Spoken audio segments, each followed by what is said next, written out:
Over and over, we've heard what's now is employer branding. I'm here today with Danny Markstein to talk about what this all means and what Markstein is doing to help.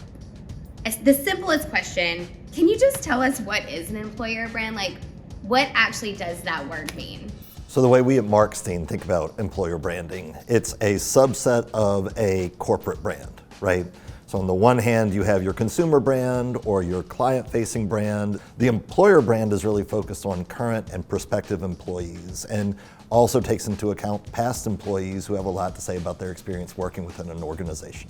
But internally, what does that mean? Like, what is the difference between an internal employer brand and an external employer? Yeah, so if you think of your internal employer brand and your external sort of consumer or client-facing brand, they overlap. And so a lot of the things that you communicate internally do spill over into the ways in which our external audiences think about your brand or your products or your services. To your point, when we're talking about someone getting hired at an organization, it's that first email that they get saying you have an interview. It's welcome, have a seat, do you need some coffee? It's everything, the entire experience. Yeah, it's that feeling you get when you're applying for a job and walk into an interview and see that logo on the wall and all the things that that means to you as a prospective employee. Welcome to Markstein, like that is it. That is probably it.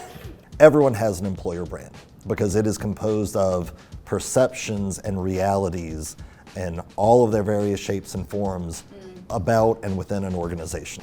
So if you're not retaining, you're about to need to be retaining, someone's gonna steal them.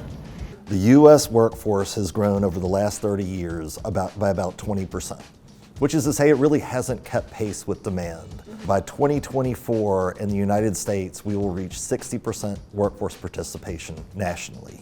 In Alabama, because we have a tendency to lead these types of charming statistics, we're at 57% today. So you take a relatively small workforce population versus the need, and a little better than 1 in every 2 people nationally are choosing to participate, it creates a problem. And then compounding that issue is the fact that growth within certain age demographics is declining in all but 2 groups. One of those groups is 55 to 64, the other is 65 and older. As a result of the Great Recession of 08-09, a lot of people who probably would have exited the workforce by now have not. They've stayed in the workforce. Well, now they're leaving and they are not going to be able to come back. Right. And so it's a really big problem that if you're failing to recognize or proactively do something about, you're losing badly. Why do you think that we're hearing so much about employer branding now? Well, it's really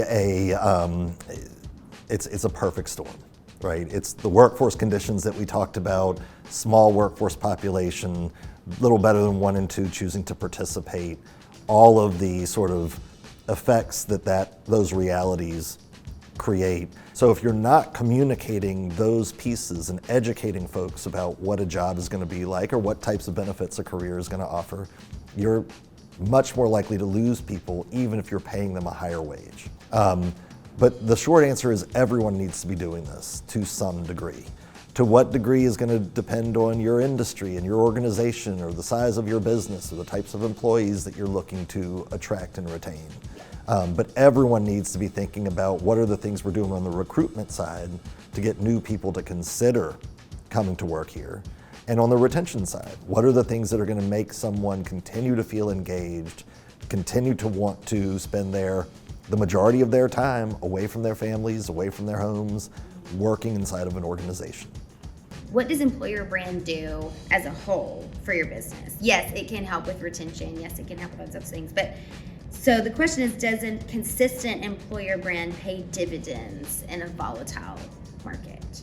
So maintaining those things that are important to you as an employer is really important, and articulating those things in ways that people understand not just who you are and what you're doing, but how does that stack up against the competitive set when I think about jobs that I might be interested in or career paths that might attract me. Is there anything else that you'd like to say that we didn't hit on? Roll Tide. As always, a Roll Tide.